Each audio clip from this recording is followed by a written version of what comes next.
From the Gospel of Matthew, verses 3 through 16. Blessed are the poor in spirit, for theirs is the kingdom of heaven. Blessed are those who mourn, for they will be comforted. Blessed are the meek, for they will inherit the earth. Blessed are those who hunger and thirst for righteousness, for they will be filled. Blessed are the merciful, for they will receive mercy. Blessed are the pure in heart, for they will see God. Blessed are the peacemakers, for they will be called children of God. Blessed are those who are persecuted for righteousness' sake, for theirs is the kingdom of heaven. Blessed are you when people revile you and persecute you and utter all kinds of evil against you falsely on my account. Rejoice and be glad, for your reward is great in heaven, for in the same way they persecuted the prophets who were before you. You are the salt of the earth, but if salt has lost its taste, how can its saltiness be restored? It is no longer good for anything, but is thrown out and trampled underfoot. You are the light of the world. A city built on a hill cannot be hidden. No one, after lighting a lamp, puts it under the bushel basket, but on the lampstand, and it gives light to all those in the house. In the same way, let your light shine before others, so that they may see your good works and give glory to your Father in heaven. Here ends a reading of God's holy word. We are pleased to have the bishop with us. We thank Reverend Klein for his assistance in arranging his visit here. Dr. Rowe had lunch with the bishop yesterday and teaches a course on genocide during the spring term. Last week, we welcomed the Reverend Andy Klein to chapel, and he spoke to us about a terrible situation in the Nuba Mountain region of Sudan, and how one man was taking it upon himself to find global support for the cause. Today, we are privileged to welcome that man, Bishop Andudu of Kadulgi from the Nuba Mountains. When Bishop Andudu was elected bishop at the age of 31, it made him the youngest to ever hold the honorable position in the Anglican Church. The bishop has come to share with us what is happening in his homeland: executions and looting by government-backed militias, bombing of civilians by the army, and the terrorizing of the general populace that keeps them from planting their fields and harvesting their crops. If not checked and stopped, these actions will prove to be the world's next scene of planned murder and famine. The bishop, as chairman of interfaith consultations in his own country and coordinator of international conferences of peace in his region, has worked tirelessly to rebuild his country after the end of Sudan's second civil war in 2005. Recent events have stopped this progress and turned it back. He's here to have us pray and work to stop these crimes from spiraling into the world's next genocide. I could tell from dining with him for only a few hours the other night, it pains him to be away from his beloved homeland and congregations.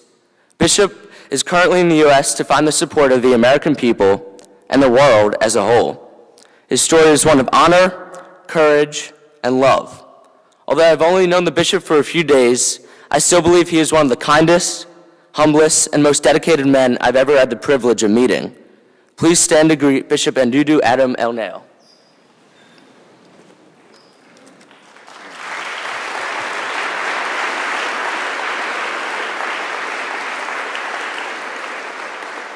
Thank you.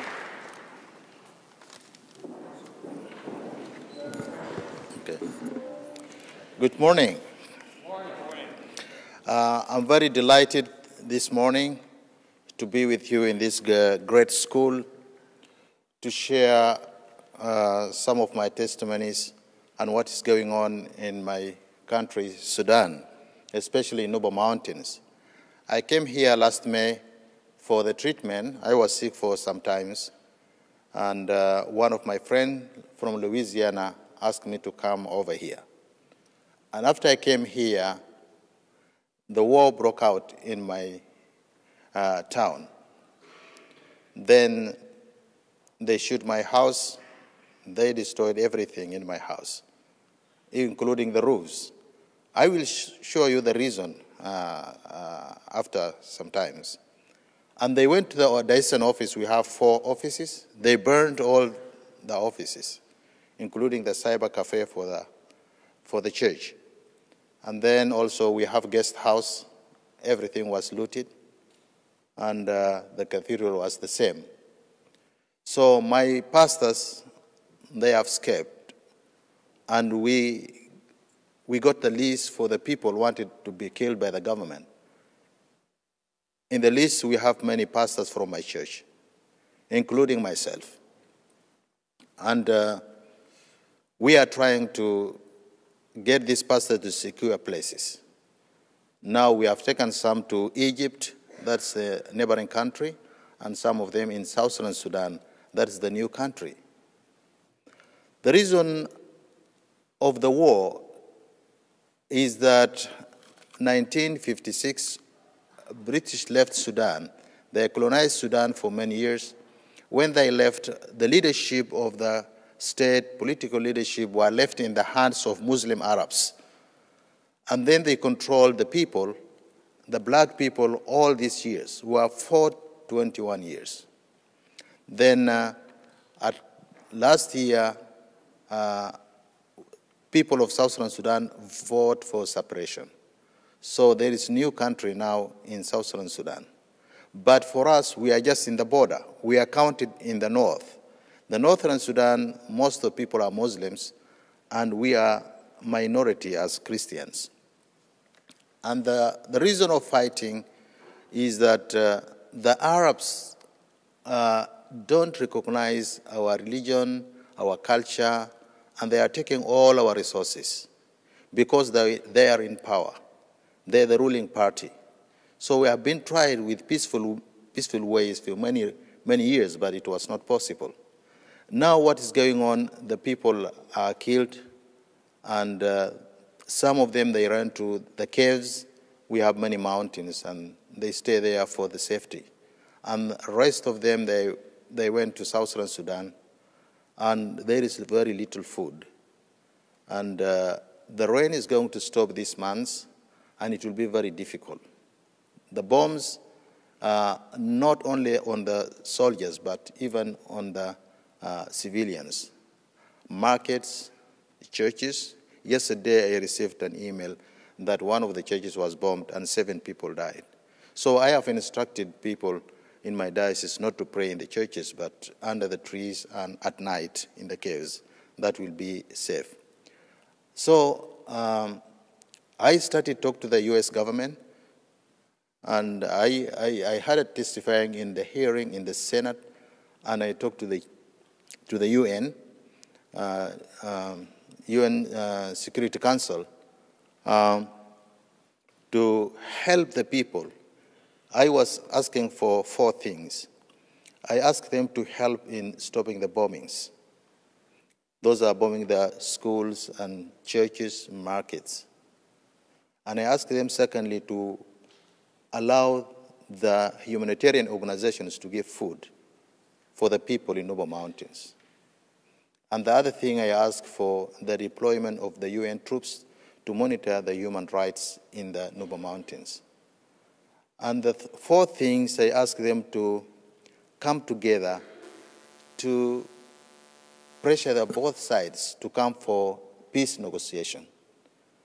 And the government of Sudan, they have been dishonoring their decisions they make. They write and they sign peace, and the next day they will say no. So this is the problem that's taking place. And I was trying to get people help us. If the situation continues like that, it will be a genocide, like what happened in Darfur and in Rwanda and other places. The council is divided, but they need the media. They need people in the media, especially from the Nuba, so that they will be able to change the mind of some of the UN members. Like China is blocking everything because they have a partnership with the Islamic government in Khartoum. They're taking the oil and they're constructing the roads. So China, as permanent member in the UN, you don't want to allow anything to happen. And there is no presence of the UN in Sudan. They finished their task last July, and the government is not want to, again, to renew their contract. So the church in Sudan the readings we have read is talking about Beatitudes, and Jesus was talking about the happiness.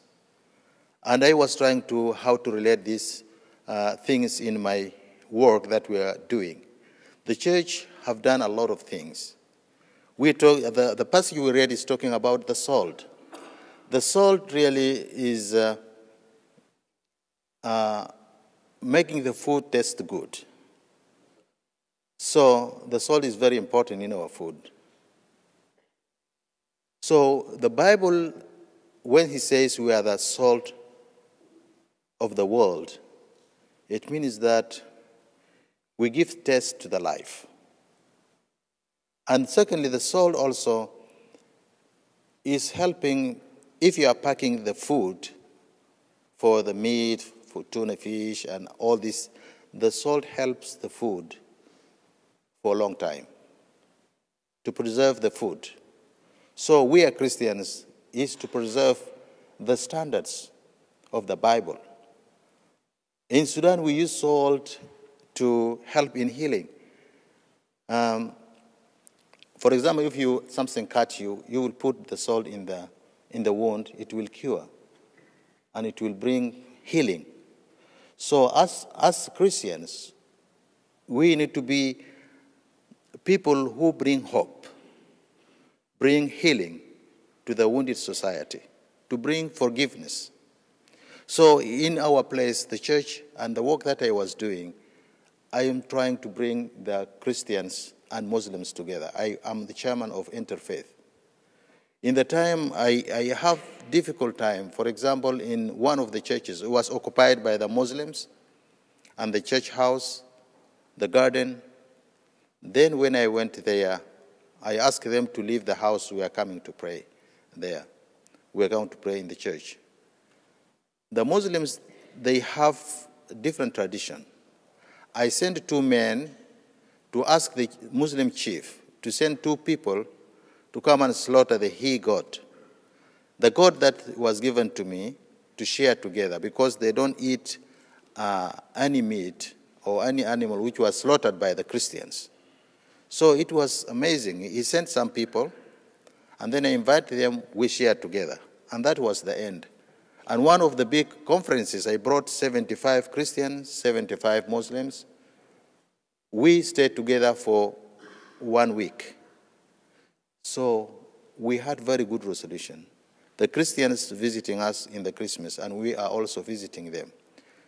And we are working, the church was involved in peace building with the British embassy in Khartoum.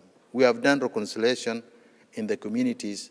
We are trying to be the salt. We are trying to be the healing of the society. We are talking about the forgiveness, which is very important in our lives. And the Beatitudes is talking about happiness, how to find happiness.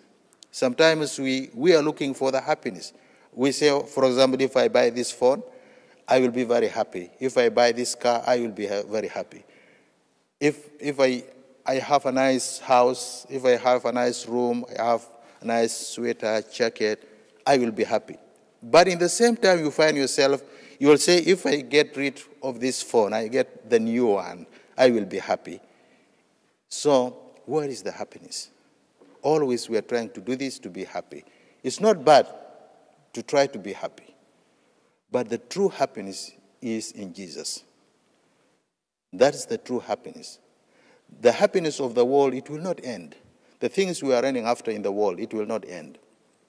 You will buy this today, you will have this today, but you will continue. When are we going to reach the point of happiness? It's only when we have Jesus, when we are poor in the spirit. Blessed who are the poor. The poor is the needy person.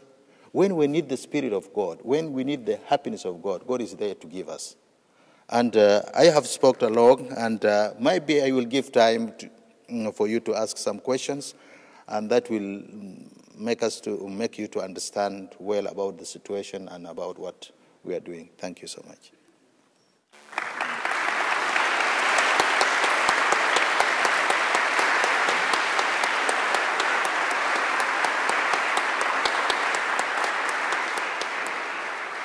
Question?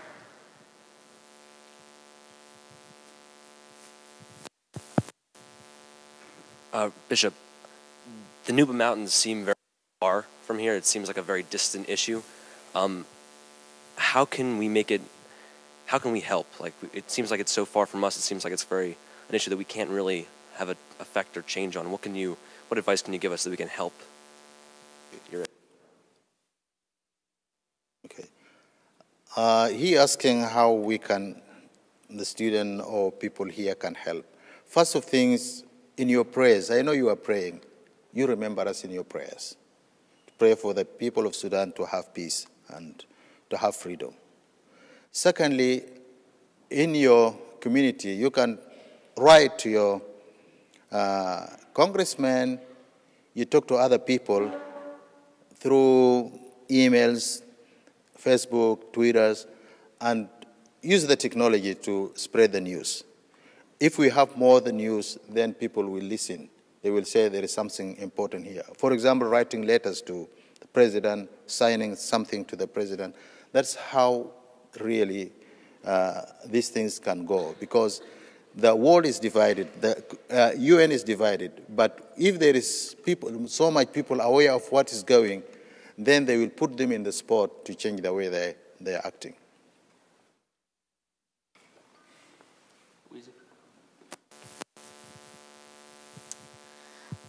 After you were in Louisiana and you found out that your home was destroyed, was it still hard to find that happiness that you just spoke about? She said when you were in Louisiana and you found out that your home had been destroyed, what were your emotions? I have mixed feelings, but I was still have peace in my heart, because many things happen. And I asked myself before this incident happened, when I was in school, we had so terrible stories. And I have reached a conclusion that anything can happen in this world. My father can be killed. Even myself, I can be in an accident. My children, somebody might die. I asked my question, if anything happened, I was in the class with somebody in Rwanda. Then he told his family, all of them are died, except the small child which was in the neighboring hood. So he went and he came back. I was thinking, if anything happened, what will I do? So I know that anything can happen, not for me, but for anybody, anything good or bad. But still, am I going to die if anything happened? I know somebody who have many cows. In the time of war, the cows were stolen, and he got mad. Somebody, he loved his wife. When he left him, also he have problems. He got also mad. I was thinking, if anything happened like that, what will I do? So when something happened like that, I just prayed for God. And I said, God is the source of everything. He's going to bring me again all these things. And I pray that all the people affected will be able to comfort them. So that was my feeling. And, but still I have peace in my heart. And still I have hope that one time God will intervene and things will turn.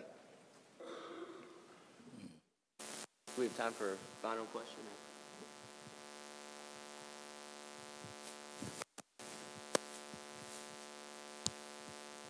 Was the reason for the Muslim government for their killings, was it they want religious purification in their country, or do they fear an uprising of Christians?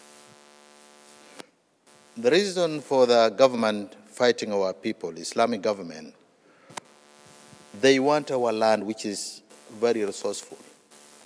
They don't want the black people to come to the power because we are people of the land.